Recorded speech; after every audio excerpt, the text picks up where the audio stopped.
beautiful. Hello, lovers of the world. This is Cinta speaking. I love going to concerts and live shows.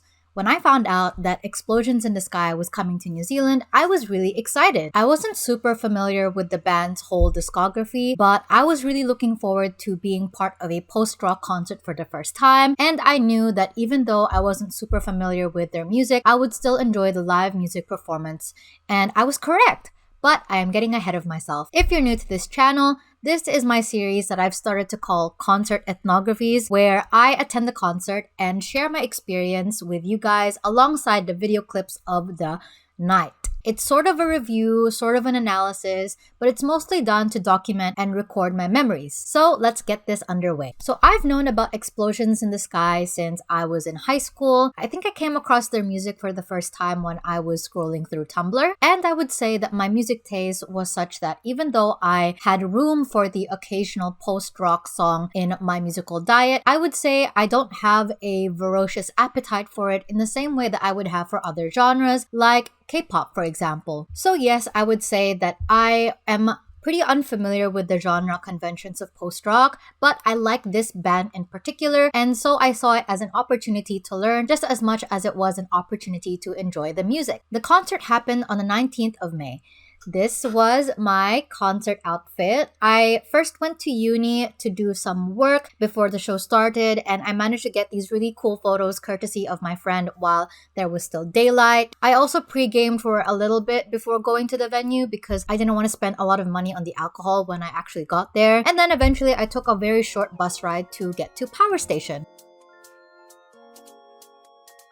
I've attended a lot of concerts in Power Station before, so I was pretty familiar with the location. The line when I arrived was not as long as I've come to expect for a venue like this. It was, for example, not as long as the Grant Perez concert or the Rina Sawayama concert. When I went inside, the first thing I did was, of course, buy my t-shirt immediately, which is this one over here. So they had 3 designs, and as much as I wanted a shirt that wasn't white or black because I already have so many of them, I really wanted my shirt to always have the date as well as the name of the tour on it integrated into the design. So I got this one because it was, out of the 3, the only one that had the time and a date on it. Explosions in the Sky also had vinyl, 3 albums to be specific, for sale, but I noticed that the opening act had no merch at all, which is pretty normal. I've come to realize in my experience. To pre-game, I bought a bottle of soju that cost 8 New Zealand dollars, and I had about 1/3 of it before I came to the venue. When I got inside the venue, I felt like I still wanted to be a little bit tipsier, so I bought 1 cup of vodka Red Bull,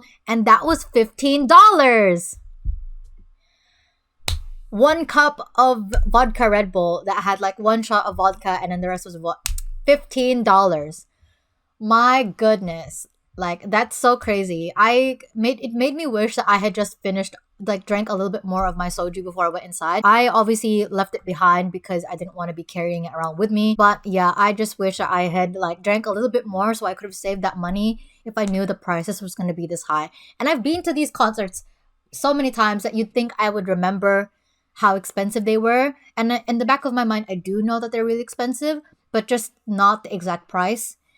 So I need to be like I need to not spend as much money on these freaking drinks, man. I also wore my usual earplugs. Please wear earplugs if you go to a lot of concerts. I have worn my earplugs for the last 9 concerts that I've been to, and I've pretty much gotten used to it. Like, as long as you put it inside, like just before the show starts, I think you get, whether it's like a sensory thing, you get used to it when you just like bear with it. And as for the sound, I feel like it's pretty good actually. And I've gotten so accustomed to wearing earplugs that when I don't wear them, it actually hurts now. So if you need more convincing though, I have attached a link to this video that goes into more detail on why you should be wearing earplugs at concerts. Obviously, like if you go to concerts like not very frequently, then you don't have to worry so much about your ear health. But since I go to one like pretty much once a month, then I feel like I am trying really hard to make sure that my ears stay as healthy as I can so I can keep going to these concerts as often as I can. And now we're gonna go into the crowd/fan base of the band.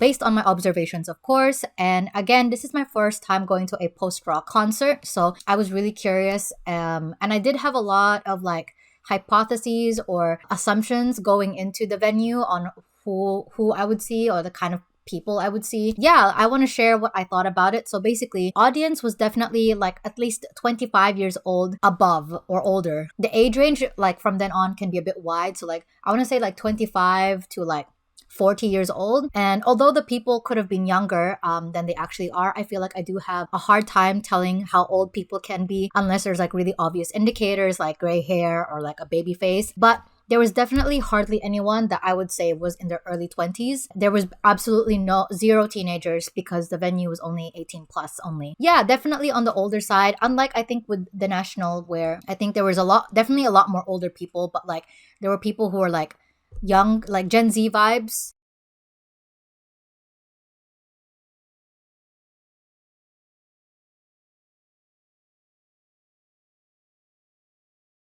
Whereas this one, like these look more grown up. But again, that's just how I percepted them. We can't forget that I was making all these observations in the dark. There's actually a decent ratio of men and women, which kind of did surprise me. When I go into these concerts that are like rock, alternative, or indie, I kind of expect it to be more predominantly male. But I was surprised by how I feel like the ratio of men to women was like rather than like, 90 or 80% men and like the rest women. I feel like this was like closer to 60% men and then 40% women. So that did surprise me. In terms of the ethnic demographics, ethnic groups, demographics, racial demographics, it was also a lot more varied than I expected. It was still predominantly white, but the presence of POC was very notable compared to, again, like a band like The National and in the February concert. But it wasn't like a huge melting pot in the same way that the ITZY concert in March was, or even the SZA concert in April was. I would say since SZA is a lot more pop, there was like complete diversity in the fan base. Whereas ITZY, I feel like skews towards Asians because, K-pop. And yeah, but this one I was really surprised because I guess I had this assumption of like these subgenres of rock being so niche that they're more like white male. But this one was like, I was like pleasantly surprised. I mean, of course, I was there. So, I was already kind of tipping the scales a little bit. In terms of like the crowd density, it was not very dense. There was plenty of room for me to snake around. And I ended up settling in places where I was quite close to the stage. When I was watching the opening act, I was actually really close to the speakers. But because of my earplugs, it didn't hurt. Yippee. And obviously, that's better for me as a listener, as someone who's quite short. I can kind of like navigate and be pickier with where I can be, and I didn't feel confined to a specific place or feel like I have to stay in one place the entire night because there was no competition for good spots. As somebody who comes from a music fandom where appearances matter a lot and the performance of being a fan involves looking like you belong to that fandom like in a really obvious way. I'm talking about the K-pop fandom, by the way. There is definitely a difference between the concerts that I've experienced before, like this concert in particular. In terms of the audience's fashion, I noticed that it was predominantly not very feminine. Like that's the only way I can describe it because people were like wearing dark colors and were more dressed down and quite casual. Even the woman present leaned towards a more like stereotypically masculine fashion style with jeans or shorts, t-shirts, hoodies, simple sweaters and button downs, and all of them everyone wore something that was like very simple in design. Not a lot of accessories, nothing flashy or extravagant as I've been used to in like, again, I'm comparing it to like ITZY where people are dressed to the nines, and it's not very unheard of to say that like one person has probably bought their entire outfit just for that one event. Or even same thing you can say with this is a concert where everyone's trying to be wearing trendy clothes as much as possible. And for example, I noticed that I was kind of the only one wearing, I would say, a bright color. So I was wearing a pink cardigan, and I was also the very few people who was wearing like a skirt. I think maybe there was one or two people who were wearing skirts, but mine was like I was obviously trying to go for something very, very feminine and very girly. I feel like I definitely stood out. I mean, I'm not trying to be like I was a main character, but I don't know, like I think I definitely didn't look like I was going to that concert in the same way that, again, other musical bands or other musical genres have like a uniform, so to speak. I obviously don't want to presume necessarily the decisions of these strangers, but I kind of interpreted this approach, this casual approach to attire as rather like them not caring about what they look like. Well, they do. They don't. I mean, they probably don't care too much about what they look like. It was more like a manifestation of how comfortable they felt in being this space, that they don't really feel like they're forced to dress up or alter their appearance in order to enjoy the music and in order to be with the people that listen to the music that they do. Whereas obviously in K-pop concerts or the SZA concert or even like the Grant Perez concert or the Rina Sawayama concert, fans will often use that opportunity to dress up, use that opportunity to signal to others that like, hey, I'm part of this community just like you are. And there is obviously an expectation to dress up to match the opulence of that particular artist's aesthetic. However, inversely, there's another interpretation of it where there's the expectation of dressing casually to not dress up too much, because that might be the ethos of like indie, niche, underground music scenes where it's anti-consumerist or anti-capitalist, don't want you to look too flashy, they want you to come as you are, and it kind of feeds into like the underground vibes of the music scene. So a lot of interpretations that could be made. Those are just some that kind of I thought of off the top of my head, or just based on my observations while I was there.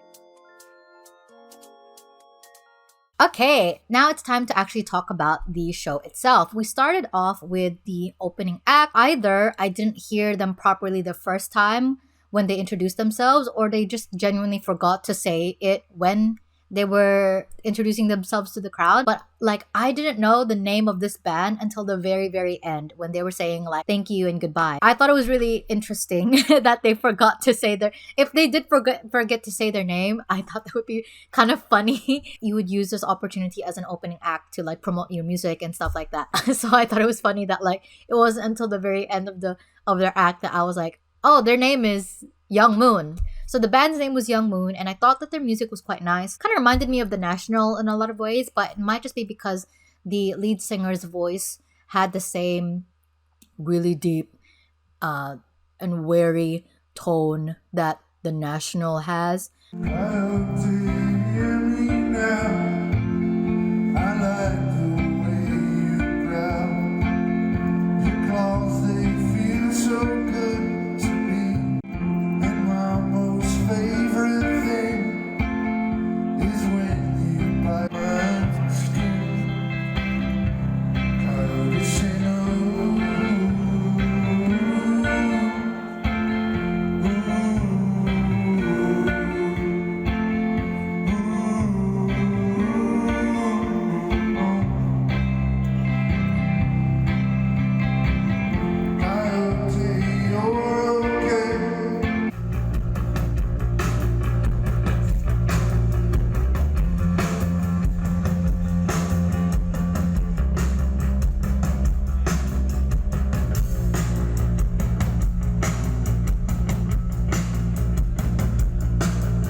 was very clear that there is a very deep friendship between Young Moon and the Explosions in the Sky band.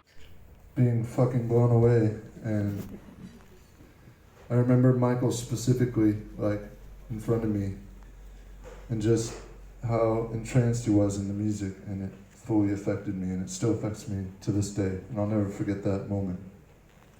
Thank you for having us, and thank you for listening to our songs.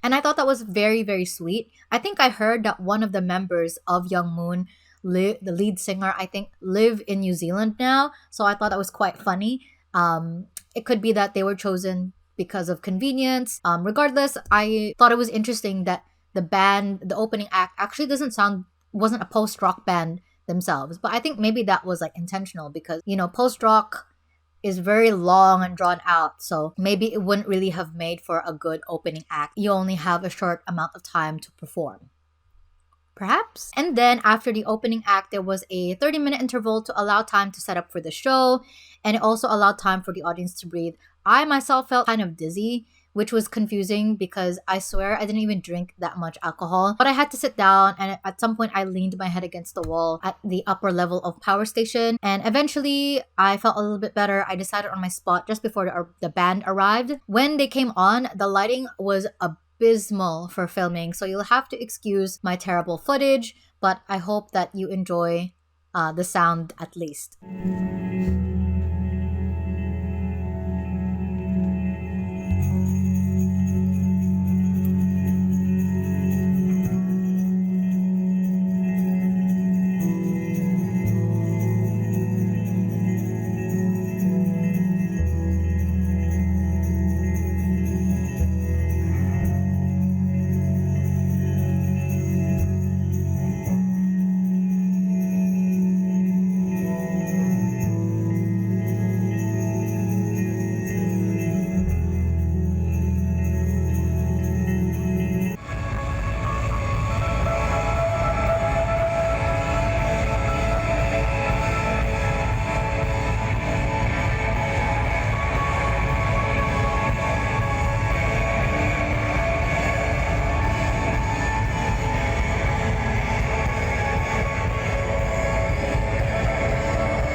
explosions in the sky introduced themselves very quickly. The leader, I don't know his name, said to clap one last time for the opening act and then played pretty much unbroken for the whole set. There was no crowd engagement, no calls to action or calls to participate. It was a very stark contrast to all the other concerts I've been to, where it's pretty much expected for the artist to interact with the crowd or even like monologue a little bit. And because of this unbroken spell that the band and the crowd enters in, it feels like time flew very effervescently. I think that was the point of post-rock songs though, obviously. The crowd, in turn, as if mesmerized, was like completely quiet and completely still, which is like not surprising because like what else are they supposed to do? They can't sing along, there are no lyrics, and there is no point in like making noise, yelling like ooh, or even clapping, because even the pauses that they made that where you can and are clearly meant to be used for clapping and expressing joy as one does at a concert doesn't feel right to use them for that, because you're breaking the trance for yourself and for everybody else. So it was a really interesting 2-hour like period where it felt like it ended just like that, but also you felt it happen as minute. What I've discovered by being in this show is that I guess post-rock's goal is to create layers on top of layers and eventually building up to this symphony of sound. And because of that, social media, like whether that's TikTok or even Reels or like even vlogging, this concert is like so antithetical to this genre because it's all about long songs, and the point is to have these build-ups and for the listener to witness the band's process of layering all of these different sounds, and they draw these moments out and they let you as a listener sit with the noise. So you can't actually surgically cut up these songs into like TikTok audio bite-sized pieces. The lighting also works against taking videos because it's purposefully dark to create the intended mood and atmosphere. And of course, some cameras are better suited for filming in the dark, but mine, as you can see, clearly is not. But again, the point is like not even the visuals, right? I spent most of my time like literally I had my eyes closed and just like swaying like a kelp in like a sea forest, like caught in the waves of the music. It was very cool, very fun. There was like, I think 4 members. Oh my god, I'm such a fake fan. But 3 of them were on guitar, like dedicated to guitarists.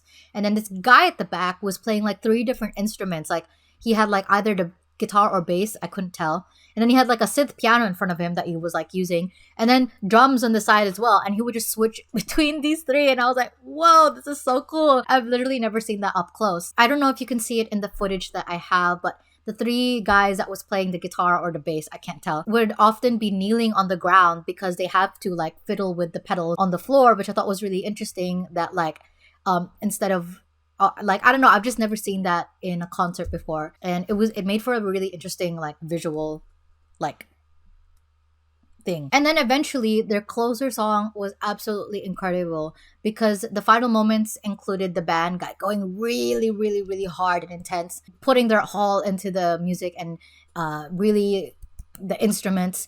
And then all at the same time they like stopped playing, and it was like all of the sound and the music and the noise got sucked up into thin air, and the effect was so like intensely like jarring and whiplashy that like I just like couldn't help but be like, wow. It was so crazy. It was like the opposite of a firework, you know? A lot of noise and then just, it was cool. I liked it a lot. It's funny though, because I think I had this like assumption, again, with the assumptions of these kinds of like rock genres, that like the members were gonna be like drunk. Like the National, I think the lead singer was drunk when he performed the Auckland, like Maddie Healy at the 1975 concert was drunk, although obviously 1975 is not rock. But you get what I mean? Like there's like, rock has this reputation of excess, like reckless abandon. But then like seeing these guys perform, and even the way that they briefly like talked when they were introducing themselves and like saying goodbye, I was like, these guys have to be stone cold sober, because everything about this music and their set had to be so precise and to the dot. Yeah, it was great. Like it had required so much like concentration, and like they had to be locked in as the kids say. So yeah, it was cool. I loved it a lot. After their set, they just said goodbye and thank you, and then the audience, like they didn't even like stay for very long. Everybody filed out very cleanly and quick. Majority probably because a lot of them had work on Monday morning. Because did I mention that this was on a Sunday evening? And I think even the band, maybe the band also considered that. They're like, you know, our young days are behind us. Same with our audience. They probably have work, so, or like families to feed. So we're gonna wrap it up ASAP so they can all go home. Yeah, again, kind of pretty different to like all the other concerts I've been to. So it was very good. I loved it. It was so good. Very good. Lovely. Love it. Love it. Time to go home. It is time to go home. It was such a good show. Yes. That was kind of basically it.